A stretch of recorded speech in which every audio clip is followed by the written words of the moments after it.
आज मेरे साथ यहाँ मौजूद हैं अमरीश मिश्रा जी। आज का हमारा टॉपिक है वो है महाशिवरात्रि जो कि आने वाली है। तो बहुत-बहुत स्वागत है आपका मिश्रा जी। नमस्कार, मैं पंडित अमरीश कुमार मिश्रा। आज महाशिवरात्रि के बारे में बात करेंगे यूज़फुल पूजा ऐप के माध्यम से।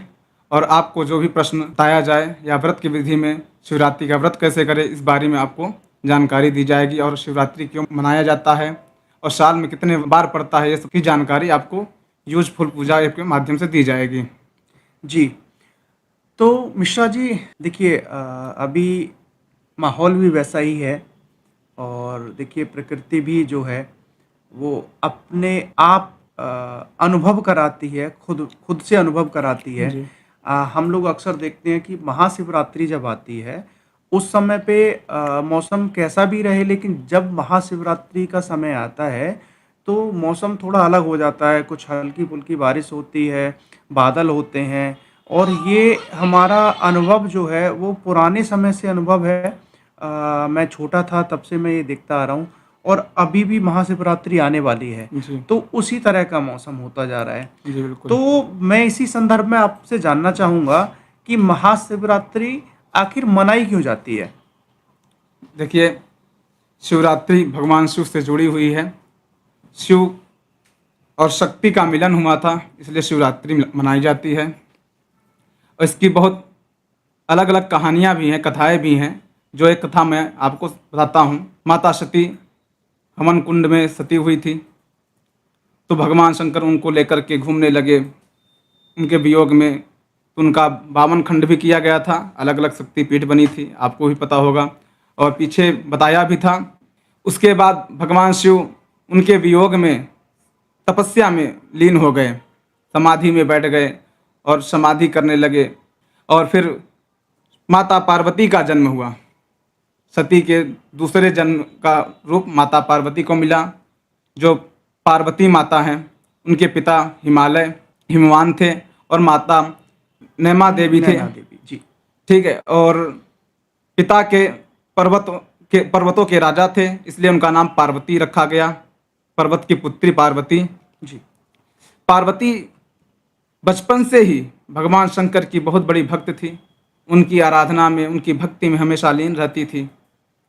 और एक दिन उनके राज्य में भगवान नारद जी आए उनके राज्य में, और उनके राज्य में जा कर के कहा कि आपका दूसरा जन्म हुआ है। आप पहले जन्म में माता सती के रूप में पृथ्वी पर अवतरित हुई थी। और जब आप और भगवान शंकर जी आपके पति हुए थे और आप भी शिव के भक्त हैं और आप उनको दोबारा पा सकती हैं, और उसके लिए आपको कठिन घोर तपस्या करनी पड़ेगी। इस प्रकार उनके माता पिता के सामने नारद जी ने ये कथन किया। और इस संदर्भ को सुनकर के माता पार्वती अपने मन में संकल्प किया कि मैं अपने शिव को पति के रूप में स्वीकार करूंगी। और ऐसा मान करके उनकी भक्ति आराधना में लीन हो गई, तपस्या करने लगे। और भगवान शंकर भी अपने समाधि में लीन थे। और देखिए, सृष्टिकर्ता हैं, जगतहर्ता हैं शंकर जी, और उनके समाधि पे जाने के बाद देवता भी हैरान थे और संसार भी इधर चित्र वित्र हो रहा था। तो भगवान सोचे कि इनकी समाधि कैसे भंग की जाए और माता पार्वती से इनका मिलन कैसे हो।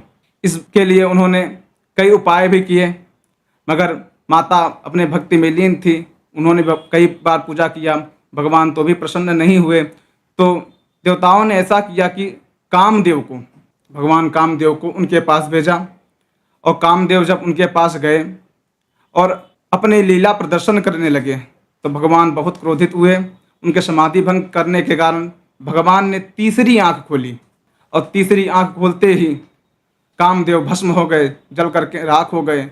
अब इधर देवता भी बहुत डर चुके कि भगवान बहुत क्रोधित हो गए हैं। और भस्म होने के बाद देवता भी डर गए। पार्वती माता सोची कि अब मेरी इस भक्ति से प्रसन्न नहीं हो रहे हैं, इसलिए मैं अपने अंतर आत्मा की जो भक्ति है उससे भगवान को प्रसन्न करूंगी। और ये मन में ध्यान करके वो अपना राज्य का जो भी सुख समृद्धि था वो छोड़ करके वो वन में चली गई अपने सखियों के साथ। और वन में जा करके एक गुफा में बैठी और वहाँ भगवान की तपस्या करने लगी। कई वर्षों तक तपस्या करने के बाद भगवान भी नहीं प्रसन्न हुए। तो उन्होंने पंचाग्नि तपस्या की। पंचाग्नि तपस्या मतलब धूप में खड़ी होकर के चारों तरफ अग्नि अग्नि जला लिया और भगवान सूर्य नारायण को देखते हुए तपस्या करने लगी। ऐसे उन्होंने 3 वर्षों तक 3,000 वर्षों तक तपस्या की। और फिर उन्होंने खाने में वो फल खाती थी, खाना त्याग दिया था, फल खाती थी। कुछ दिन बाद फल को छोड़ करके सूखे पत्ते खाना शुरू की और कुछ दिन वो पत्ते खाना भी छोड़ दिया और अन्न जल त्याग करके एक जगह समाधि पे खड़ी होकर के उन्होंने हजारों वर्ष तक तपस्या की। तो भगवान शिव का आसन डोला और सोचे कि इनकी परीक्षा ली जाए कि इनकी भक्ति में कोई कमी तो नहीं है। तो भगवान पहुंचे वहां पर और बटुक ब्रह्मचारी का रूप धारण करके पहुंचे और माता पार्वती से कहते हैं कि हे पार्वती, हे देवी, तू उस श्मशानवासी सर्पधारी को ही क्यों अपना पति बनाना चाहती है? वो तो श्मशान में वास करता है, अपने गले में सर्प का धारण करता है, अघोरी है, उसका ही चयन क्यों? माता पार्वती बोली कि भगवान शिव अंदर से वास्तविक रूप को आप नहीं जानते, मैं उनको जानती हूँ, इसलिए मैं उनको अपने पति के रूप में स्वीकार करना चाहती हूँ। तभी भगवान प्रसन्न हुए और उनके विश्वास और निश्चल प्रेम को देख करके वहाँ अपने रूप में आकर के भगवान माता पार्वती को वरदान दिया कि मैं आपके पति के रूप में आऊँगा। फिर उनका विवाह हुआ। विवाह में देखिए भगवान उस दिन बताया था पशुपतिनाथ है उनका नाम, पशुओं के नाथ हैं, सभी जीव जंतुओं के नाथ हैं, जिनका कोई नहीं होता उसके भगवान शिव हैं। तो भगवान की बारात तैयार हुई, भगवान अपने बैल पर बैठ करके बारात में जाने लगे।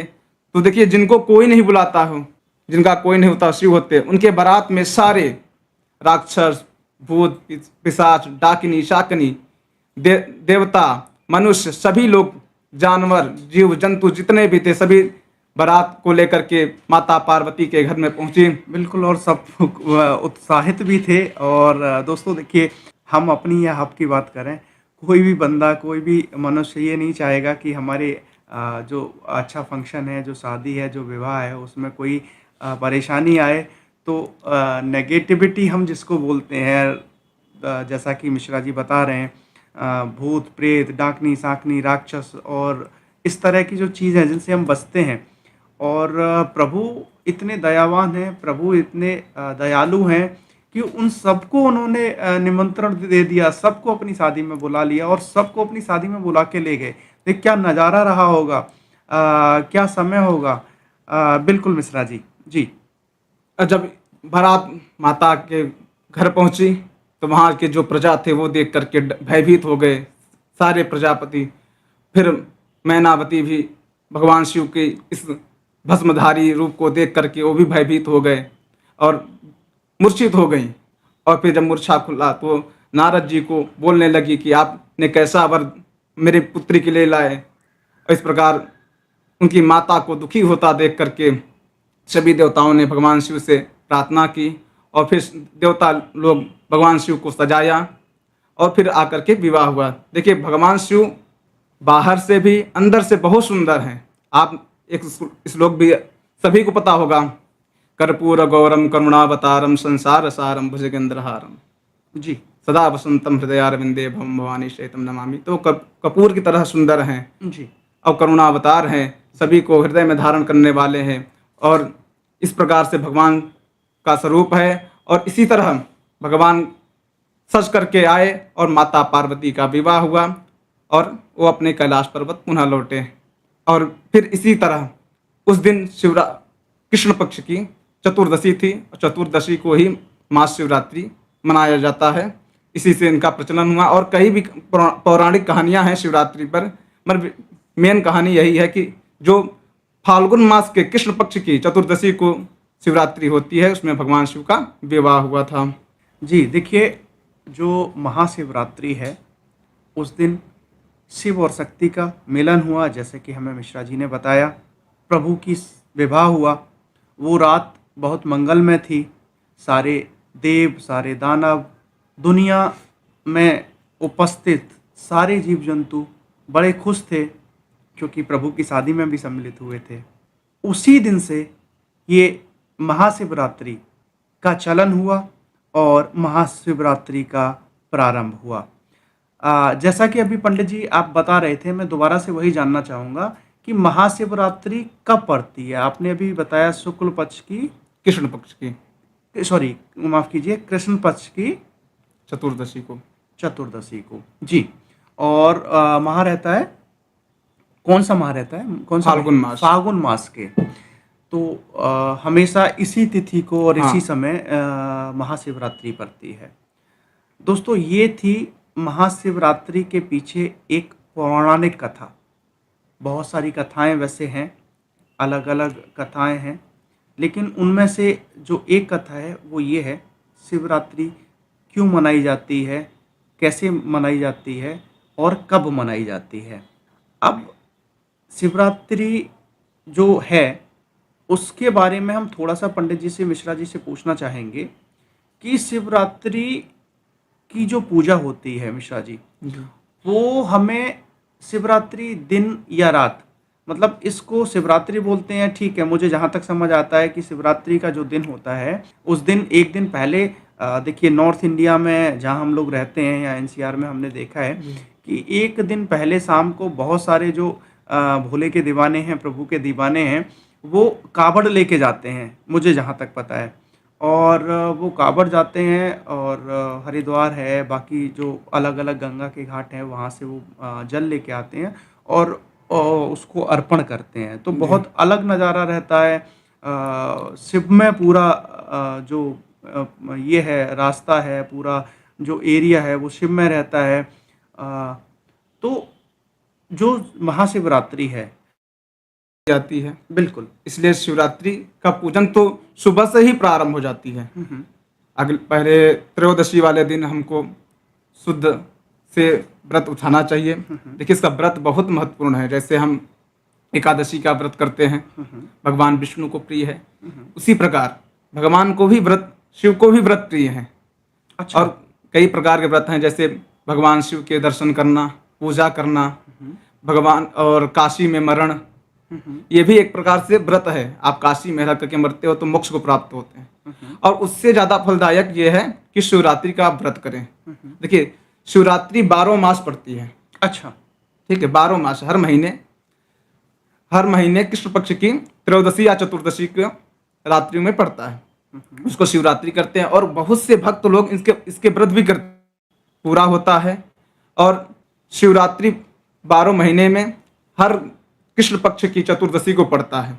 और शिवरात्रि वाले दिन सुबह उठ करके स्नान करना चाहिए। नित्य क्रिया करने के बाद स्नान आदि करें।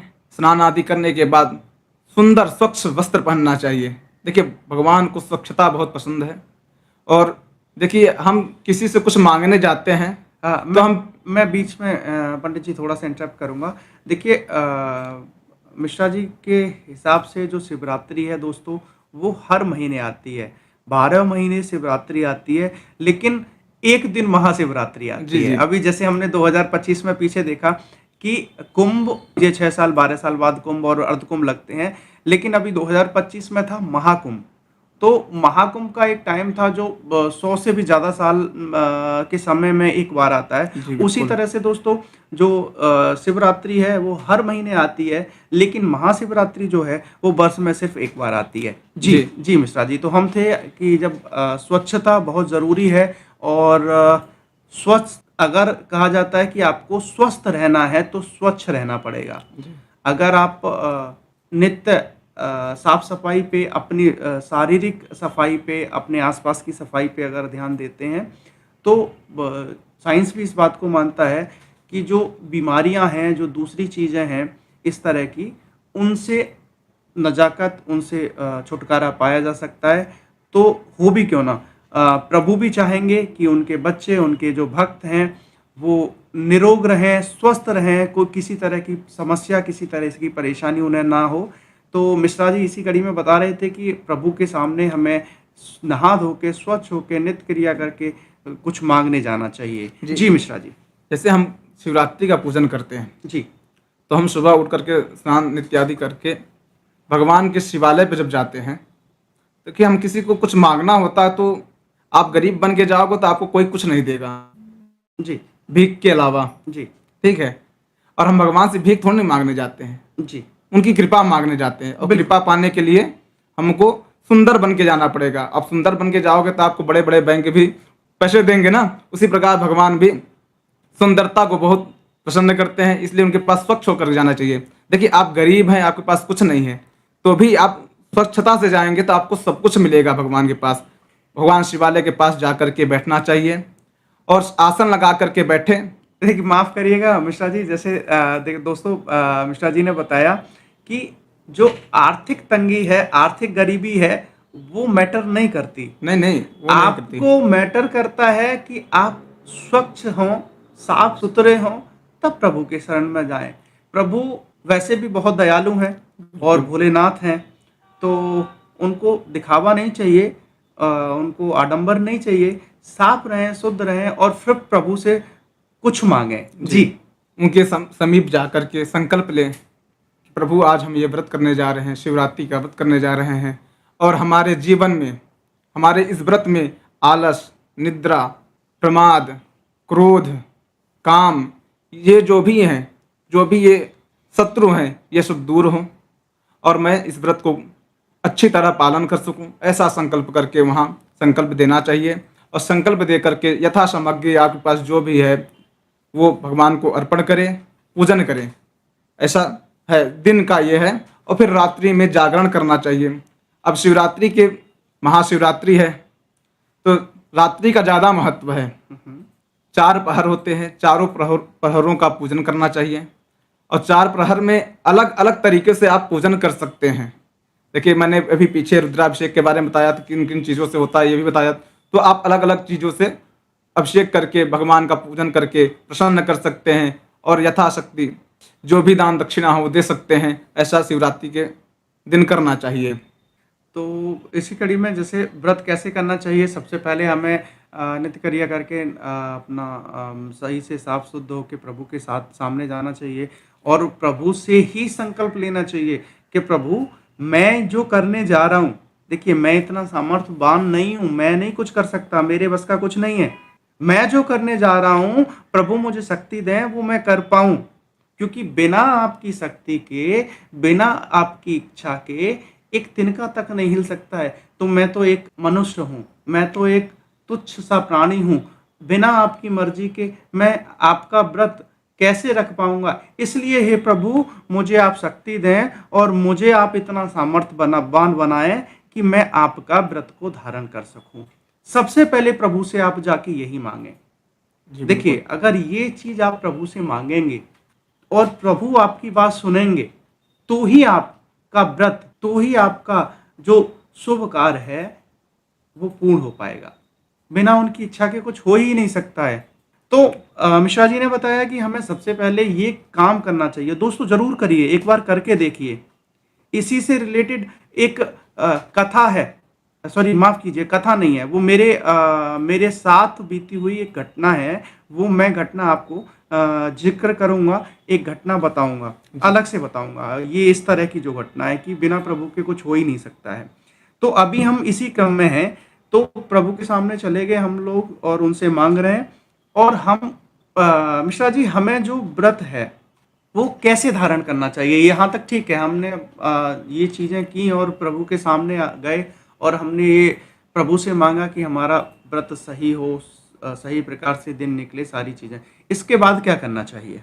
देखिए, व्रत जब तक पूरा नहीं होता है, तब दान दक्षिणा नहीं दिया जाता, तब तक पूरा नहीं होता है। देखिए, व्रत में क्या है कि आप प्रभु के पास गए, आप प्रभु की पूजा की, सब कुछ किया, मगर आपने पूजा कर करके आने के बाद झूठ बोल दिया, जी, तो वो भी आपका व्रत भंग है। जी, और उस व्रत भंग होने के कारण आप चोर के समान हैं जी, कि आप कुछ ने पालन संकल्प लिया और आपने किया नहीं। जी, इसलिए जो भी आप संकल्प करते हैं उसके बाद भगवान का व्रत करने के लिए, देखिए, व्रत में निराहार रह के किया जाए तो तक भगवान का भजन कीर्तन करते रहिए। आता है बहुत सरल सरल मत, जैसे ओम नमः शिवाय का जाप करके कुछ अर्पण कर दें या उनका ध्यान करें। जिनको और मंत्र आते हैं, जैसे महामृत्युंजय हुआ, मृत्युंजय हुआ, लघु मृत्युंजय हुआ, जैसे हम आपको बता देते हैं। महामृत्युंजय ओम हौम जूम सह ओम भूर्भुवः स्वः त्र्यंबकं जजामहे सुगंधिं पुष्टिवर्धनं माम, उर्वा रुक्मे बंधनान मृत्योर्मुक्षीयमामृतात् भूर्भुवः स्वरोम जुम स हौम ओम। ये महामृत्युंजय है। अब ये महामृत्युंजय सबको नहीं याद हो सकता। आप मृत्युंजय जब कर सकते हैं। अब मृत्युंजय जब क्या होता है, ओम त्र्यंबकं यजामहे सुगंधिम पुष्टिवर्धनम मा उर्वारुक्मे बंधनान मृत्योर्मुक्षीयमामृतात्। ये मृत्युंजय मंत्र है और ये लगभग सभी को याद होते हैं, क्योंकि ये हर जगह स्कूलों में, मोबाइलों में, हर जगह सुनाया जाता है। बच्चों छोटे से लेकर के बड़े तक सब सुनते रहते हैं, इसलिए ये सबको याद होना चाहिए। ये भगवान का मोक्षदायी मंत्र है। और ये भी नहीं याद होता है तो लघु मृत्युंजय है। देखिए, भगवान सबके लिए सब कुछ दिया हुआ है। आप किसी न किसी प्रकार भगवान का नाम जप करेंगे तो आपको बहुत पुण्य मिलेगा। लघु मृत्युंजय है ओम ह्रौम जुम सह, ये लघु मृत्युंजय है। और ये भी नहीं आता तो आप नमः शिवाय का जप कर सकते हैं, इससे बहुत पुण्य प्राप्त होता है। और भगवान शिवरात्रि के बारे में मैंने बताया कि जैसे भगवान का एकादशी का व्रत है सभी पापों को नष्ट करने वाला, उसी प्रकार भगवान का यह महाशिवरात्रि विशेषतः बहुत सभी पापों को नष्ट करने वाला है, मोक्ष को देने वाला है, इसलिए इस व्रत को अवश्य करना चाहिए। और शिवरात्रि हमने बताया कि 12 मास पड़ता है, मुख्यतः 2 हैं। जैसे हम एक फाल्गुन मास के कृष्ण पक्ष की महाशिवरात्रि को सभी जानते हैं, और ये जो 15 फरवरी को पड़ रहा है, इस दिन भगवान का पूजन करें, व्रत करें और अपने जीवन को उच्चतम की ओर ले जाएं। और एक शिवरात्रि सावन मास में पड़ती है, जो शर्मा जी ने बताया कि जल कांवड़ लेकर के जाते हैं, सभी लोग जल चढ़ाते हैं। तो सावन मास भगवान का महीना है। एक चातुर्मास भी होता है, आपने सुना होगा, 4 महीने तक भगवान श्री कृष्ण सोते हैं जी जी सभी देवताओं के साथ जी। तो उस चातुर्मास में कौन रहता है, किसकी पूजा होती है? उस चातुर्मास में भी भगवान शिव का ही पूजन होता है जी। देखिए, भगवान शिव हमेशा जगह रहते हैं। आप चातुर्मास में जो भी पूजा करते हैं वो भगवान शिव को अर्पण होते हैं। और सावन मास के कृष्ण पक्ष की जो शिवरात्रि आती है, उसमें सभी भक्त पैदल चल करके हंसी खुशी कर से जाते हैं। बहुत कोई तो 2 दिन 4 दिन लगा करके पैदल चल करके आते हैं, भगवान को जल चढ़ाते हैं। इसलिए शिवरात्रि का विशेष पर्व 2 हैं, एक जो सावन में आता है और एक जो अभी फरवरी मार्च में पड़ता है, जो फाल्गुन मास के कृष्ण पक्ष को चतुर्दशी को पड़ता है। ये 2 व्रत हैं और ये 2 व्रत अवश्य करना चाहिए। बाकी आप शिवरात्रि का व्रत करते हैं तो बहुत अच्छा है। देखिए, अभी मुझे जो मिश्रा जी से समझ आया और मैं आपसे जानना भी चाहूँगा कि जैसे आपने बताया कि निराहार रह के हम लोग व्रत करें तो ज़्यादा अच्छा होता है। जी जो लोग निराहार नहीं रह सकते वो फलाहार करके भी व्रत को धारण कर जी सकते जी हैं। लेकिन मिश्रा जी, इसी कड़ी में मैं जानना चाहूँगा, मैं बहुत सारे ऐसे लोगों को मिलता हूँ और जानता हूँ जो आजकल हमने देखा होगा डायबिटिक पेशेंट हैं जी या इस तरह की जो बीमारियां हैं जिनसे लोग जूझ रहे हैं, जिससे परेशान हैं, या किसी को और बीपी का प्रॉब्लम है, हार्ट का प्रॉब्लम है आजकल का ये तो नॉर्मल जैसा हो गया। माहौल है, तो उन लोगों को दवाएं लेनी होती हैं। जी तो दवा लेने से पहले डॉक्टर्स भी उन्हें बोलते हैं कि जी आप कुछ खा के खाइएगा। तो आप इस बारे में क्या कहना चाहेंगे कि वो कुछ खा के भी क्या व्रत को धारण किया जा सकता है? जैसे आप व्रत फल खाते हैं, जी फल के साथ अनाज भी कुछ ग्रहण करते हैं, जैसे कि हम कुट्टू का आटा लेते हैं, फलाहार में आता है। जी साबूदाना हम फलाहार में लेते हैं। जी इसको भी खा करके आप दवा खा सकते हैं। दवा में जैसे आप केमिकल का काफ़ी सारे मिला रहते हैं, जी मगर जैसे आप रोगी हैं जी तो रोगी के लिए छूट है। देखिए, भगवान ये कहते हैं कि हमारा भक्ति करो, ठीक है। अब दुख में भक्ति करो तो उसका क्या मतलब है? नहीं, बिल्कुल। और छूट तो प्रभु ने हर मनुष्य को, हर जीव को दी हुई है। देखिए, एक रामायण जिन्होंने लिखी सब जानते हैं, और वो पहले से कहते हैं कि वो उनका जो बैकग्राउंड था, जो पीछे से थे, वो शायद एक लुटेरे थे। हाँ, विश्वामित्र और नहीं, विश्वामित्र जी नहीं, आप के जिन्होंने ये वाल्मीकि जी, हाँ वाल्मीकि जी, माफ हाँ ठीक कीजिएगा। है, तो वाल्मीकि जी। उन्होंने लुटेरे थे, उनका काम ही था कि दूसरों को सताना, दूसरों को परेशान करना। और जब प्रभु की कृपा उन पे हुई तो उनको जो मिला कि आप राम का नाम लीजिए। अब वो उन्होंने कभी राम का नाम ही नहीं लिया था, उनको राम का नाम लेना नहीं आ रहा था। तो उन्होंने बोला कि आप क्या कह सकते हो? तो उन्होंने बोला कि जी मैंने कभी राम का नाम, ये नाम तो मुझे लेना ही नहीं आता। कि फिर उन्होंने पूछा कि आप क्या कह सकते हो? नहीं नहीं, तो वो जो डर के मारे उन्होंने। जो आप कह सकते हो वो कह दीजिए, तो मैं मरा मरा बोल सकता हूँ। तो क्योंकि वो उनका पेशा था, वो उनका ऑक्यूपेशन था, वही करते थे वो। तो उन्होंने बोला कि अच्छा ठीक है, आप मरा मरा ही कीजिए। डर के मारे डर मरा मरा कर रहे डर थे। डर तो मरा मरा मरा मरा, अगर हम कंटिन्यूस हम लोग मरा मरा मरा मरा मरा बोलते हैं, तो दोस्तों आप ट्राई करके देखिए जब भी आपको टाइम मिले। जब आप फ्लो में मरा मरा मरा मरा बोलेंगे तो वो राम राम हो जाएगा। जी जी। तो बिल्कुल प्रभु तो दयालु हैं, कृपालु हैं, और कोई भी भक्त है, सबको छूट है जो जिस तरह से बसता है। इस तरह की बहुत सारी कथाएं हैं जो आपको समय समय पर सुनने को मिलती होंगी, और हम भी समय समय पर वो कथाएं आपको अवगत कराएंगे, उनसे रूबरू कराएंगे। एक कथा है कि एक भक्त थे, उन्होंने शायद नॉन वेज कुछ प्रभु को अर्पण कर दिया था, और जब उसको खोला गया, देखा गया, तो वो शायद जो फूल और इन चीज़ों में परिवर्तित हो गया। इस तरह की बहुत सारी कथाएं हैं जो हम आपको समय समय पर सुनाते रहेंगे। तो बिल्कुल प्रभु बहुत दयालु हैं, और सबको छूट है, लेकिन आपका मन शुद्ध होना चाहिए। आपसे किसी दूसरे को परेशानी नहीं होनी चाहिए। झूठ बोलना छोड़ देना चाहिए हमें। जितने भी गलत काम है वो छोड़ देना चाहिए।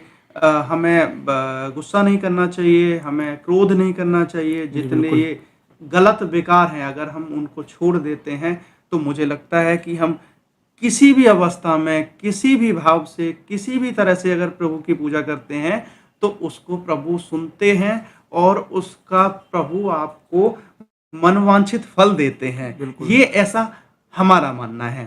तो इसी कड़ी में मिश्रा जी, मैं आपसे जानना चाहूँगा कि ये जो व्रत है, महाशिवरात्रि जी। व्रत, तो ये हमने किया, इसमें कुछ जो लोग नहीं उस स्थिति में हैं, वो कुछ खा सकते हैं, क्योंकि कहीं कोई बाउंडेशन नहीं है कि आप शायद भूखा रह के ही व्रत करिए। देखिए, माफ़ कीजिए, मैं बहुत बड़ा जानकार नहीं हूँ इस चीज़ का, लेकिन मुझे लगता है कि हमें हमारे जो प्रभु हैं, हमारे जो भगवान हैं, उनको भाव चाहिए होता है। तो दोस्तों, ये मैं देखता हूँ बहुत सारे लोग हैं जो परेशान रहते हैं, उनके मन में भाव है, वो पुराने टाइम से उनका फ्लो है कि शिवरात्रि आ रही है, मतलब हम मुझे पूरे दिन कुछ नहीं खाना।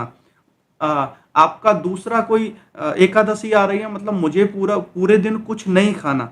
लेकिन दोस्तों, अगर बीच में ऐसी स्थिति आती है, आप फिजिकली फिट नहीं है, आपको डॉक्टर ने बताया, और वो खाए बिना आप नहीं रह सकते, जैसा कि मैंने अभी जिक्र किया, कुछ बीमारियां हैं जिनमें आपको कुछ कुछ टाइम पे दवाएं लेते रहना होता है, उसके लिए कुछ कुछ टाइम पे आपको कुछ ना कुछ खाते रहना होता है। बिल्कुल। तो माफ करिएगा, देखिए, भाव देखिए, खाइए, और प्रभु का नाम लीजिए।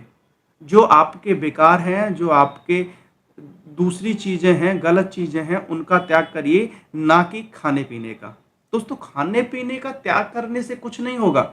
जैसे मिश्रा जी ने बताया, आपने व्रत धारण किया, पूरे दिन आप निराहार रहे, आपने कुछ नहीं खाया, कुछ नहीं पिया, लेकिन उसी दिन आपने चोरी कर ली, लेकिन उसी दिन आपने किसी को कोई ऐसी कटु वाणी बोली बिल्कुल। जिससे वो आहत हो गया। तो वो भी कि आपका भंग है। किसी से आपने, अपने किसी जानने वाले को, अपने बिना जानने वाले को आपने धोखा दिया, किसी प्राणी से, किसी जीव से उसका घर छीन लिया।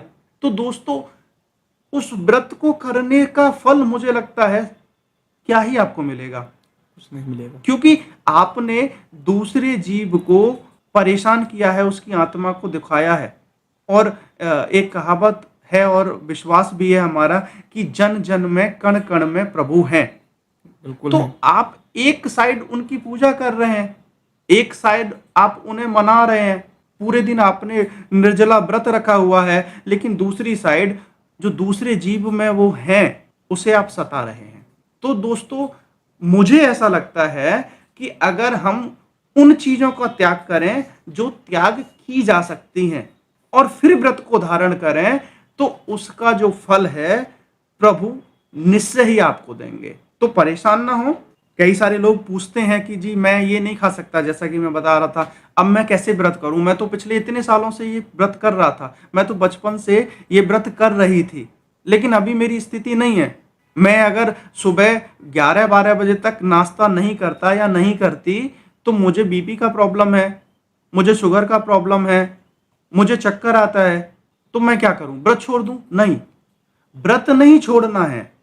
प्रभु ने ऐसे कहीं नहीं बोला है कि आप नहीं खा सकते तो मेरा भजन छोड़ दो। बिल्कुल ऐसा नहीं करना है दोस्तों, आपको प्रभु को भजना है, ना कि दुनिया को। दुनिया। दुनिया क्या कहती है छोड़ दीजिए।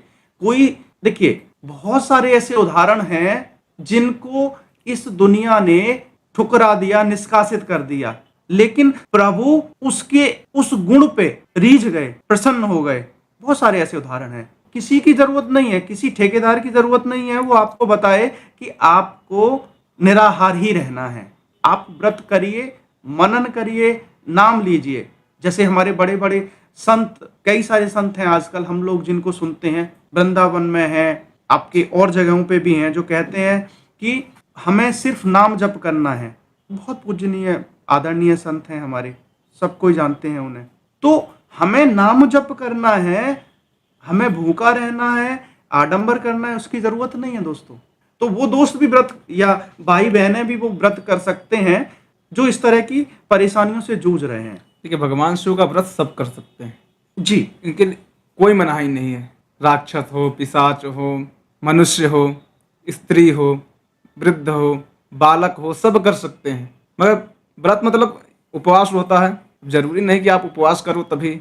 अब आप उपवास करते हो, आपका पेट दर्द कर रहा है, अब आपका मन तो पेट पे रहेगा ना, भगवान पे कहाँ रहेगा। जी, इसलिए आप व्रत करो, कुछ खा के कर रहे हो तो कोई दिक्कत नहीं है, मगर भगवान का नाम जप होना चाहिए। देखिए, आपका मन जिस दिन आप व्रत का संकल्प लेते हो, आलस क्रोध सबको त्यागना होता है, तो आपका सिर्फ एक मन होना चाहिए कि हमको भगवान का नाम लेना है, नाम लेना है। जी। और आपके मन में जो भी आराध्य देवता हैं, कृष्ण है, राम है, शिव है, जो भी है, उनका मन में हमेशा जप करना चाहिए और उनसे अपनी भक्ति करनी चाहिए। देखिए, भगवान से मांगना नहीं चाहिए कुछ। भगवान जी, अंतर्यामी है, जी, सब कुछ जानते हैं, इसको क्या कमी है, क्या नहीं कमी है, जी, और भगवान उसको दे देते हैं।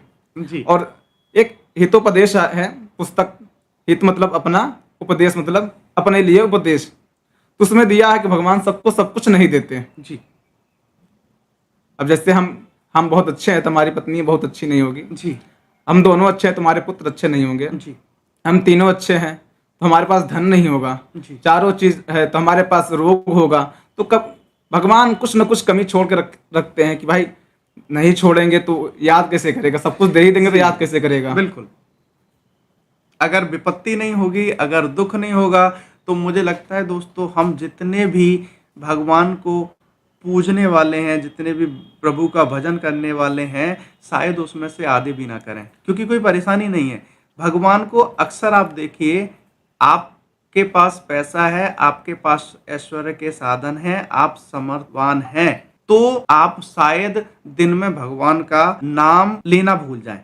मैं ये नहीं कह रहा नाम ना लें, लेना भूल जाएं, लेकिन अगर वही जीव, वही प्राणी, वही मनुष्य किसी परेशानी से ग्रसित हो जाए, उसको दर्द हो जाए, उसको कुछ दूसरी इस तरह की विकृति आ जाए, तो मुझे लगता है कि वो जब बेड पे होगा तो भगवान के सिवा उसके पास दूसरा ही शायद कुछ हो। अब दोनों चीजें हो सकती हैं, वो भगवान को कोस भी सकता है और भगवान की स्तुति भी कर सकता है। वो ये भी बोल सकता है कि प्रभु की वजह से मुझे ये हो रहा है, आपने मुझे दुख क्यों दिया। वो ये भी हो सकता है कि हे प्रभु, आपने जो मुझे दिया है वो शायद मेरे भले के लिए दिया है। प्रभु, जो भी कुछ है आप ही को अर्पण है मेरा, और जो भी करिएगा, मैं तो अनभिज्ञ हूँ, अनजान हूँ, आप ही को करना है, मेरे लिए क्या अच्छा या बुरा है वही करिए प्रभु। तो दो तरह की स्थितियां होती हैं, लेकिन हम प्रभु को याद जरूर करते हैं। जी, देखिए, प्रभु, आपने अजामिल का नाम सुना होगा। जी, अजामिल अपने बेटे का नाम नारायण रखा हुआ था। जी, छोटे बेटे का वो बहुत प्रसन्न, उससे खुश रहते थे, वो बहुत प्यार करते थे। तो भगवान ये नहीं देखते कि वो अपने बेटे को बुला रहा है, उसने नारायण बुलाया, मतलब मुझे बुला रहा है। अजामिल वृद्ध हुआ, बहुत वैश्यागमन था, बहुत नीच कर्म किया, बहुत लूटे खाए, पर लास्ट में जब मरने का वक्त हुआ तो वो अपने छोटे बेटे को याद करके नारायण नारायण किया और उसका प्राण निकल गया। अब नारायण वो अपने बेटे को बुलाया, मगर उसके प्राण निकलने के बाद जब यमदूत पहुंचे और उसके आत्मा को लेकर के जाने लगे, तो नारायण के 4 पार्षद आए और उनको मार के भगा रहे हैं, तो कैसे भी कर रहे हैं, तो उसका फल आपको अवश्य मिलेगा। ऐसी बहुत सी कहानियां हैं। इसी प्रकार भगवान भूत भावन भोलेनाथ तो आप जानते हैं, सबके लिए हमेशा तैयार रहते हैं, और आप उनकी सेवा करेंगे तो वो आपको अपना आशीर्वाद हमेशा आपके ऊपर बनाए रहेंगे। इसी लिए आप उनका पूजन करें, उनका ध्यान करें, उनका मंत्र का जाप करें, और जी ये सब करना चाहिए। जी मिश्रा जी, अगर हम महाशिवरात्रि का व्रत करते हैं, व्रत को रखते हैं, तो हमें हमारे जीवन में क्या फल मिलता है? क्या आध्यात्मिक हो या फिजिकल हो या मतलब सांसारिक हो, किस तरह के सुख या फल की हम अपेक्षा करते हैं? जैसे हम व्रत करते हैं जी तो हमारे मनोकामना जो होती है वो तो पूर्ण होती ही होती है। जी देखिए, कभी कभी ऐसा होता है कि लोग व्रत करते हैं मगर कुछ मांगते नहीं हैं प्रभु जी से, और सिर्फ व्रत करते हैं तो उनको सब कुछ मिलता है, क्योंकि उनके पास प्रभु की कृपा होती है। और किसी काम को लेकर के हम व्रत कर रहे हैं तो हमारे अंदर जो निष्काम भाव हैं उसको दूर करना चाहिए, सकाम भाव को लेकर के भगवान का पूजन करना चाहिए। और व्रत से सभी की मनोकामना पूर्ण होती है। जैसे मैंने आपको बताया कि जप कर सकते हैं मंत्र का, तो व्रत में जो जप करते हैं, नाम लेते हैं, अब आपको रोग ग्रसित हैं तो महामृत्युंजय का जप जप करें मन में, या किसी से करवाएं तो आपको उसकी रोग से मुक्ति मिलती है, आपको नया जीवन प्राप्त होता है। और व्रत में मोक्ष, सबसे बड़ा मोक्ष होता है। मोक्ष। आप हर जगह कथा सुनते हैं तो सबको मोक्ष की प्राप्ति चाहिए होती है, जी क्योंकि ये मनुष्य, आप यहाँ आएंगे तो दुख सुख सब मिलेगा, सुख कम मिलता है, दुख ज़्यादा मिलता है। जी तो इसलिए मोक्ष की प्राप्ति के लिए व्रत करना अवश्य जरूरी है, और भगवान तो मोक्ष देने वाले हैं ही हैं। और शिवरात्रि इसको क्यों कहा गया है ये भी बता देते हैं। देखिए, भगवान की शादी हुई, शक्ति और शिव का मिलन हुआ, तो उस शिवरात्रि कहा गया। भगवान, एक कथा है कि भगवान ने तांडव किया था, जी तांडव नृत्य किया, जिससे भगवान सृष्टि निर्माण के लिए और सृष्टि संरक्षण के लिए और सृष्टि संहार के लिए भगवान शिव ने इसका तांडव किया था। और इसको प्रतीक मान करके शिवरात्रि मनाई जाती है। और शिवरात्रि वाले दिन ध्यान और योग के लिए बहुत अच्छा दिन माना जाता है। इस दिन आप जो भी योग साधना करते हैं वो 100% सिद्ध होते हैं। भगवान के जो भी आप योग साधना करते हैं 100% सिद्ध होते हैं। इसलिए भगवान का शिवरात्रि के दिन विशेष पूजन करनी चाहिए। देखिए, बिल्कुल अभी और मिश्रा जी ने जैसा बताया कि हमें प्रभु से कुछ विशेष नहीं मांगना चाहिए, और बिल्कुल सही। अगर मैं उदाहरण के लिए किसी के पास जाता हूँ और कहता हूँ कि मुझे पैसा दे दीजिए, तो मैंने अगर 1000 रुपये मांगा तो सामने वाला हो सकता है कि बोले कि यार 1000 नहीं, 500 रुपये है, ले जाओ। अब मुझे 500 रुपये से काम चलाना पड़ेगा।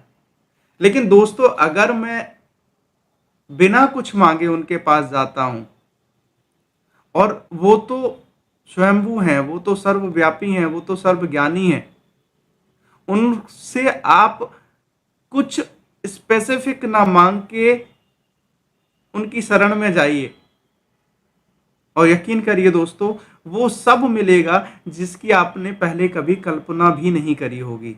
आपने सोचा भी नहीं होगा कि ये मैं मांगूंगा। और हाँ, आपने सोचा होगा तो ऐसे सोचा होगा कि पहले मैं अभी 16 सोमवार के व्रत करता हूँ, मेरी ये मनोकामना पूरी हो जाए, और ये होने के बाद में फिर मैं दोबारा 16 सोमवार के व्रत करूंगा और मेरी ये मनोकामना पूरी हो जाए। दोस्तों, प्रभु को आपकी किस्तों की जरूरत नहीं है, उन्हें कुछ नहीं चाहिए आपसे। बिल्कुल 1, 2, 16 सोमवार, 10, 16 सोमवार नहीं चाहिए।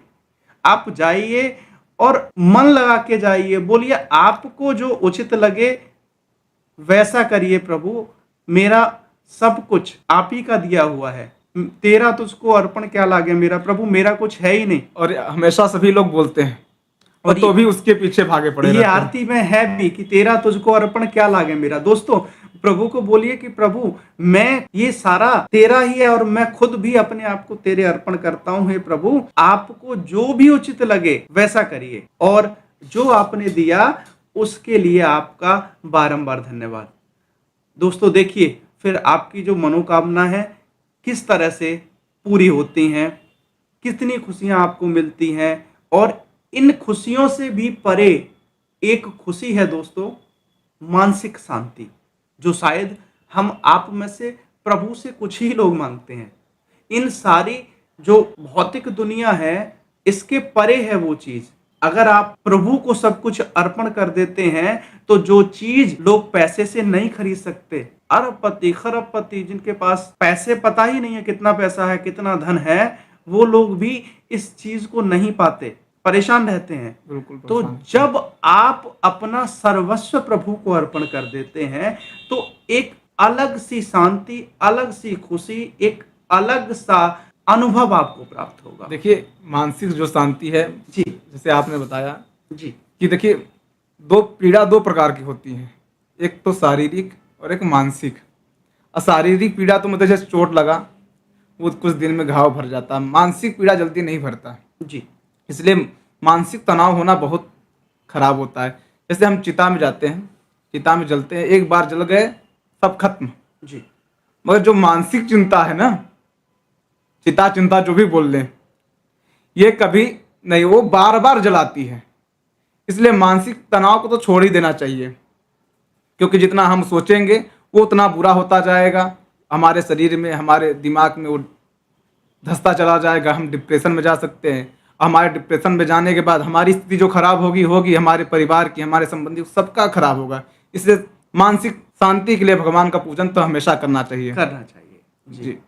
तो इसी के साथ दोस्तों आज आपसे विदा लेंगे। आप अपना बहुत ज़्यादा ध्यान रखिएगा और अपने कोशिश करिए विकारों को छोड़ दें। इसी के साथ एक नई कहानी के साथ, आगे नई चर्चा के साथ आपसे फिर मुलाकात होगी। तब तक राधे राधे।